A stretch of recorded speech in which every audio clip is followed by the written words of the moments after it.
I'm Dave Gardy here live at the Congressional City Conference for the National League of Cities at the Marriott Park Wardman Hotel in Washington, D.C., just prior to the first day of the live webcast. And with me is Miss Andrea Pinabell, who is the director for the Sustainable Cities Institute for the Home Depot Foundation. And, of course, Home Depot Foundation is one of the capstone partners with NLC. Thank you for joining us. Thank you for having me. Now, you've had this relationship for a full year, Home Depot Foundation, Absolutely. National League of Cities.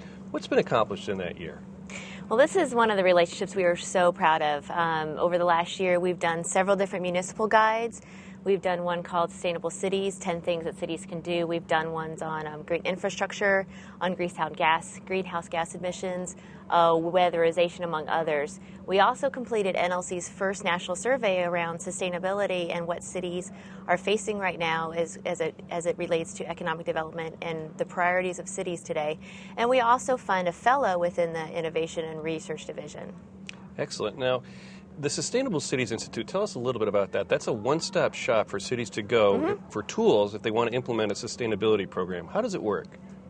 Well, we actually have two different parts to SCI. The first is the website. So it's a free website. It's a resource where cities can go to. It's broken down as an institute would be. So there's classroom technical sessions where they can learn about water, infrastructure, transportation, economic development. There is a planning center where you can get checklists and tools. There also is a communication center where you can get briefings, executive briefings, or other types of tools that cities can use in order to implement sustainability plans. At the end of last year, we actually developed an increased platform of communication for cities, and that platform had a secure portal for cities such as in other networks like the Urban Sustainability Directors Network, where they have a safe, secure place where they can talk amongst each other, share tips and tools, and also collaborate on different documents. The second part of SCI is a cities program, and last year we had a competitive process where we chose two cities that we are funding $500,000 and a significant amount of technical assistance to help them with some sustainability initiatives within their own community. And those two cities are Charleston, South Carolina, and Fayetteville, Arkansas. And then we're all following along as they go through this rocky road of sustainability on the website, where they each will have their own page and blog where we all can follow along and learn as they do. Now, why did the Home Depot Foundation decide to do this? Well, that's an interesting question. I think that in all of our conversations with cities, a few things kept popping to the surface. One is that in the downturn of the economy, people were really focusing on quality of life issues, on livability issues, and all of these things intersected around sustainability. So you can't talk about transportation without talking about water. You can't talk about economic development without talking about infrastructure. And so, all of these things kept coming to the top, and at the same time, cities didn't really have an opportunity or a place to go to see these vetted best practices, and they didn't have a place to go to talk safely and securely about some of these issues and some of the success stories that they're all having, but then also to collaborate on these very important issues. So we wanted to build SCI to address all of those issues, and at the same time give them a place to talk about some of the things that they're doing that they have successful issues with. Now, you mentioned there was a survey completed by the National League of Cities. Were there any trends there in that survey that surprised you?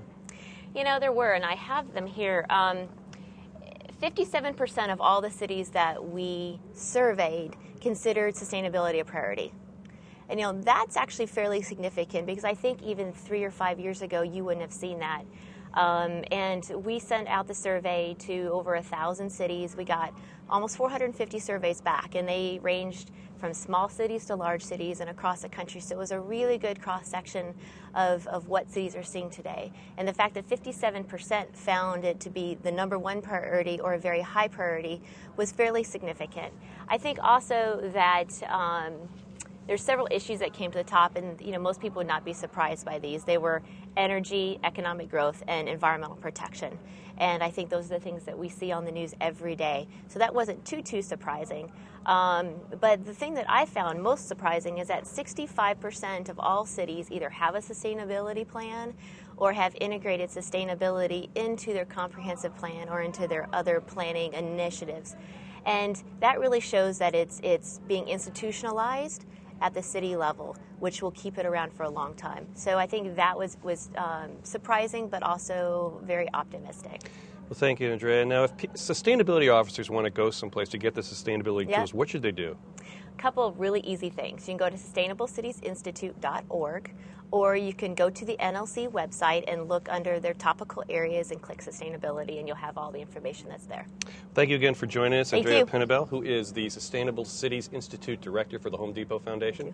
Thanks again. We'll be back with more coverage of the National League of Cities Congressional City Conference here from Washington, D.C.